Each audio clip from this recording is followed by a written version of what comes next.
Hi everyone, lovely to be here, back in Sheffield. Well, no, I've never left Sheffield, we're back at the university. And yeah, thanks so much Aggie for organising this evening, it's been a real treat. Yeah, lovely to read with you both. Failsafe.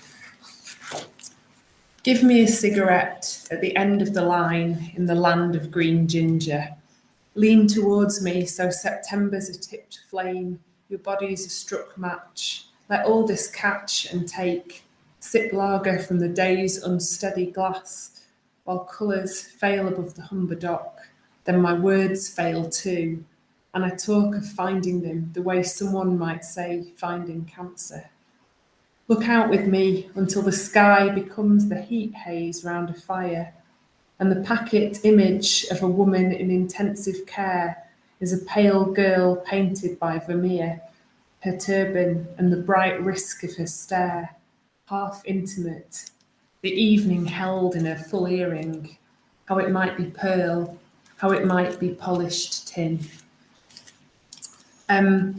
This collection kind of, it's called The Illustrated Woman. It kind of came from failure. It was originally going to be called Failsafe, so I thought I'd start with that poem. And yeah, I thought it was maybe worth talking a bit about how the book came about, because it's something we don't always talk. They sort of appear, don't they? We assume they've always been in that form, and sometimes it's not easy, and sometimes the book isn't what you kind of imagine first off. And sometimes the whole publishing world can be really tricky, and finding the right home for something, or being allowed to publish what you want. So yeah, I wrote what I thought was this collection called Failsafe, and I sent it to my editor before COVID, and she wrote back and said, nah, it's no good. Stop writing about the same things. You're always writing about the Peak District and Sheffield, and yeah, you're just a stuck record. It's really boring. She didn't say it quite that bluntly. She said it a bit nicer than that. So, and she said, actually, your true subject here, I think, if there is anyone, is the body and the idea of the body. And I was really upset by that. It was locked down and everything was going wrong anyway. And this I felt very confined by this idea that I was being told. She was sort of saying, like, write about motherhood, write about pregnancy, write about your body. And I hated that. And so after I'd sulked for about 6 months, I did that thing that sometimes we manage to do as writers, where you kind of turn an annoyance into an engine in your writing. So I thought, okay, she's probably right about the original book, but I don't think she's right about the solution. I think there's something there. So anyway, to cut a very long story short, I decided to loosely theme this collection around the idea of body modification, looking at the history of the tattooed lady as a kind of motif for the kind of the difference, I suppose, between the ways that we seek to present ourselves to the world and the things that the world projects onto us. So if the book has any sort of presiding quote, it's Antonio Porcia talking about literature and saying, I know what I have given you, I do not know what you've received. And I was interested in that in terms of the body, and particularly this metaphor of the tattooed lady. It was a very long-winded explanation for how this book got its title. But I thought I'd read you a few poems from that sequence, which kind of, yeah, uses the tattoo as metaphor, I suppose, for various things. The Illustrated Woman. An inventory of the subject's skin found that she was completely covered, not as a map covers the terrain, but as a river covers its stones. Yes, even the insides of her ears, even her labia, even the ridges of her back teeth. We know this to be impossible. It is as if she wanted to leave no room for anything to touch her. She was not tall, nor was she broad across the shoulders. Her mouth may have been small, but singling out her facial features was difficult. Such was the density of the ink that joined them. You might say she designed herself. Amongst the most impressive was a horse standing on its hind legs, rearing on her back, nostrils steaming. When he first examined her, The coroner reports he heard a noise, as if a great tree had fallen, a crash, and then a quickening, something not unlike the thunder of hooves. I've got really sort of scientific research methods when I'm approaching a new topic or when I'm writing something on a topic, which is that I like to go to a well-known search engine and type in my key term and see what it thinks I'm looking for. So how it kind of finishes off the sentence or whatever, because I think it's very illuminating about what people's preconceptions might be about something. Anyway, I typed in women with tattoos or something like that. And one of the first articles I was directed to was this piece from Psychology Today called "What People Really Think About Women with Tattoos." And I love those "what people really think" articles, because anything that starts with "what really people really think about," you sort of know it's not going to be subtle in some way or nuanced or whatever. Anyway, I thought I'd write a found poem from the article that I subsequently read. So all the words here are not mine, they're from Psychology Today, but the arrangement of them is mine. And the article kept referring to a well-known beach, which I think is a fascinating phrase. The study took place on a well-known beach. Like, where? Where is this well-known beach? And how do we get there? And do we want to go there? I don't know. A well-known beach. This study examined the approach behaviour of men to women lying on a well-known beach. The women were reading, well-known, lying flat on their stomachs, some with a tattoo prominently displayed on their lower backs. On a well-known beach, women were reading flat on their well-known stomachs, some with a tattoo on their lower backs, some without. On a well-known beach, men were more likely to approach the women with visible tattoos, not because they found them to be more attractive, but because the women, well-known, reading on their lower backs, because they believed the tattooed women, the men well-known, the women lying on their flat stomachs, but because they believed the tattooed women would be more likely to have sex, well-known, prominently displayed on their lower backs, more likely to have sex on the first date than their clear-skinned counterparts. I love that phrase, clear-skinned counterparts, how strange. This also comes from kind of Google search terms and the things that the questions it thinks you might ask, like related questions or whatever it's called. This tiny poem, and it's sort of half from Google and half from me responding. Search: where do tattoos look the best on girls? Elegant hummingbird, mermaid with pearls. Why do attractive women get tattoos? 99 soft feminine designs for you to choose. Why does my girlfriend want to get inked? Butterfly with falling leaf, roses in wild pink. Can tattoos look good on females? The tip of her tongue, the blood under her nails.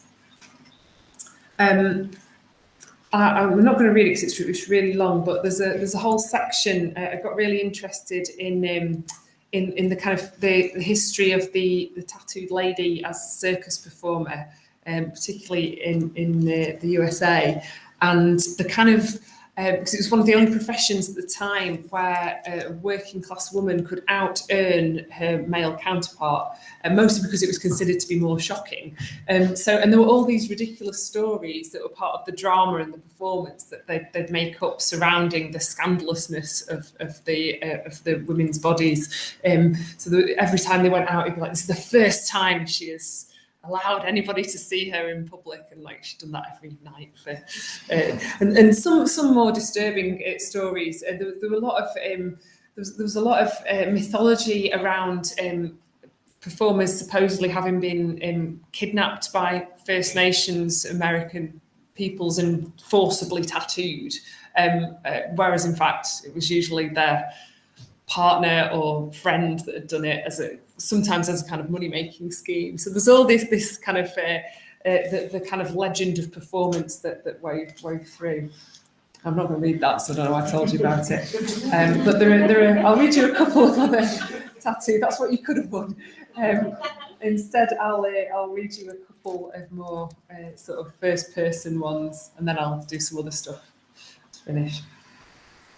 First, because your anger was a winter branch and your cottage all beams out of true, because you lost it when I laughed under my breath the time your staffy accidentally nutted you, lunging at a stick too big for her, because of the virginity you took and never knew, the meals you cooked with aubergine and parmesan that made me feel I could be your age, because you let me undo my own buttons, because the opportunities were few, because you said you wouldn't make me choose between us and university, then I chose and you chose too, because you told me while we watched a film where somebody was snorkeling and didn't turn your face away, so your words were bubbles, lit blue.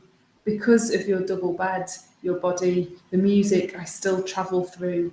Because you were a stone chat, your voice was rock on rock, and you took me to a quarry for the view. Because I sobbed with my face on the steering wheel in moonstruck lay-bys, and my grandma said the moon was only passing through. This ink shape levering from the hinge of my spine, my first tattoo, was meant to be a closing door, me turning my back on you. Lower back tattoos are sometimes disparagingly called tramp stamps, and there's a whole poem in here which riffs on the phrase, the tramp stamp. You're not getting that one either.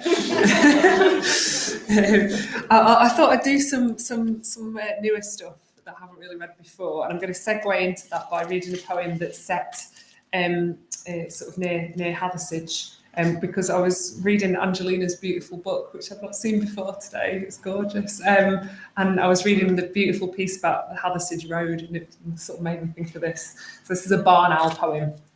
Barn owl. Smaller than I thought and cloud-coloured, silent through the daylight sky by Bamford Edge, sweeping from leaf tip to fence post. I cannot see the texture of her feathers, bark of her talons, only that she must be starved to hunt so early, dart into the corrugated barn. I do not know why I say she, any more than I know how to slake her hunger. Soon my son cries from the car like a baby bird, and my breasts prickle, and milk comes, ghostly barn owl pale. He is dressed in down, nested in his blue coat. I feed him hunched in the driver's seat. The owl rests far in the landscape of her want. The news reports a 3-year-old from New York State has just been saved from weeks lost in the woods. He told his mother how a winged creature watched over him by night, built him a rustling bed of leaves. Truth is a milky thing, a thinness through the trees. I cannot follow it because I hold my son. I only hope this world will feed him. I'm going to do a few short new things, which are all based on doing some field work with scientists in Greenland, in South Greenland, as you do. I think that, but basically there was some funding that required an artist to be present, and I've done a bit of mountaineering in Greenland before, so maybe they thought I wouldn't get eaten by a bear or anything like that could cause problems, so I went with them, and it was fascinating spending quite a lot of time in the field with scientists doing what they normally do, which feels so much more productive than what we do as artists. And they were getting, they were looking to chart changes in the climate in this particular part of Greenland around Narsak, which is in South Greenland, through sediment samples taken from lakes. So they got this huge kind of I don't know how to describe it, this sort of device called a corer, and they were kind of plunging it into the lake. It takes a great effort to turn it, and then you bring it out and it's got sediment in, and you don't really know until months later what's there and what it shows and what it might reveal. So it's kind of this process of faith, and there was a little bit of me going, ooh, that's a bit like writing, isn't it? That's kind of what we're doing all the time. But yeah, I kind of wrote some field notes based on what they were doing, studying in South Greenland all the time, not quite being sure how to articulate that that thing about studying environments that are under threat, or that are kind of premonitions of the threat that we're all facing, whilst inevitably being part of the problem simply by being there, and having gone there to write about it. Anyway, I'll just read a bit, I think 3 or 4 from this sequence about Greenland, that bit of Greenland. In the field, the glaciologists revise their expectations. A sea eagle revises the body of a small white dog. 3 fishermen revise their lines. The sea revises its temperature, which revises the passage of rain into ice, which in turn gently revises the progress of seals. An avalanche revises all it touches. A mother's touch revises the dream of a lightly sleeping child. A touch from a gun revises the heart of a polar bear on the outskirts of town. Winter revises summer, rain revises rain. In the bar, we revise each other without shared language. The mist revises Narsak Mountain. I like to think the fish revise the hook. The earth revises for a test where there are no known answers, writing its paper in sediment, in clay, in the dead centre of a lake. Language. Enoch told you Ap was yes and Namek was no. Then you asked him how to greet someone and he stared back and said, it's hello, it's just hello. Tourist. In the shop, they sell candles, guns, and a picture of the Virgin Mary. Houses are apricot and lemon, forest green, every blue suggested by the moods of water. It will rain tomorrow, and you will gather all you've left undone, walk aimlessly along the shore, harvesting old griefs.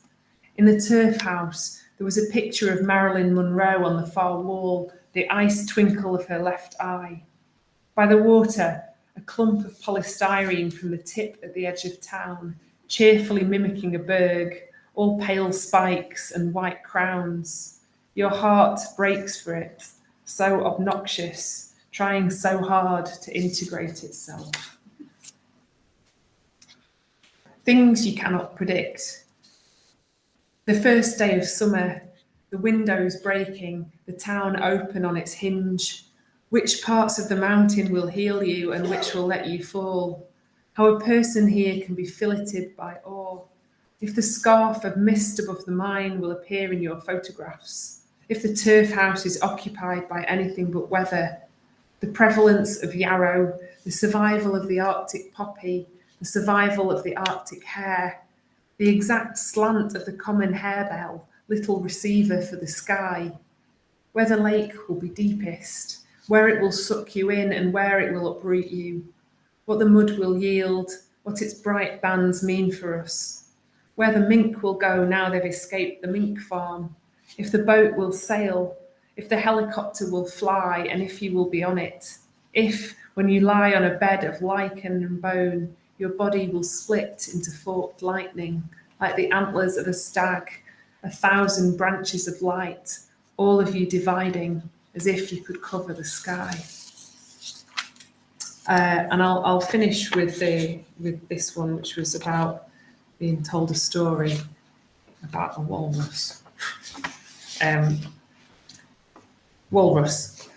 Bitter coffee, first frost. The professor of design is telling us the story of a hunter in Nook who stalked a walrus on the ice.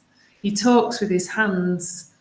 When the creatures breathe in, they can't hear. So every time she saw its great flank rise, she risked a step. She kept this up for 2 hours until she was in killing proximity. I want my coffee Greenlandic, 3 types of whiskey, but it's 11:30 a.m. and the cafe is hushed apart from us and a semi-feral dog outside. The professor has finished. He stirs his cup. It is not his tale, and it is still less mine.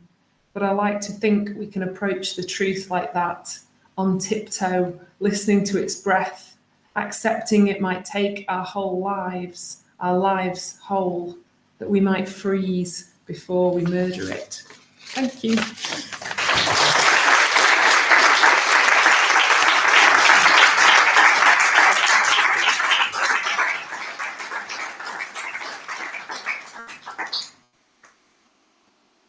Thank you so much, Helen.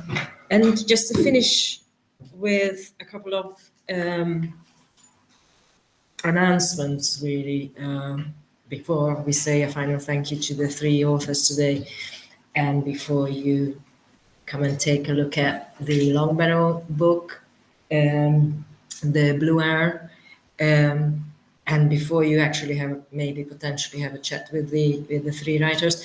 So the next reading will be very soon, actually. That's why I'm announcing it now, the 14th of March, as far as I am correct, which is a Thursday, not a Wednesday, and it will be a Pamana reading, a Pamana Press reading, a small international press from London, run by Ghazal Mossadegh,